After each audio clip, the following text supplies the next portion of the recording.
நலமே விளைக, நலமே சொல்க.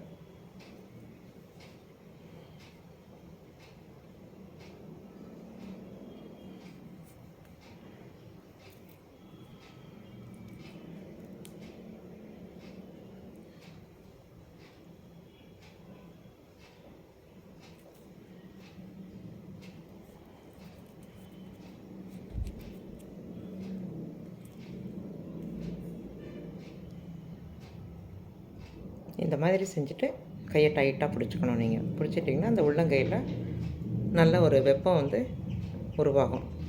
உங்களுக்கு நல்லா தெரியும். ஆட்டோமேட்டிக்காக அது சளியை வந்து கரைக்கும். சரியாப்பா? இந்த மாதிரி வலது கை இல்லைன்னா இடது கை, பெருவிரலை, கட்டை விரலை, இன்னொரு கையோட கட்டை விரல், சுட்டு விரல் ரெண்டாலையும் சேர்த்து பிடிச்சிக்கணும். அவ்வளோதாண்டாம்மா. You will be all right. Okay? God bless you.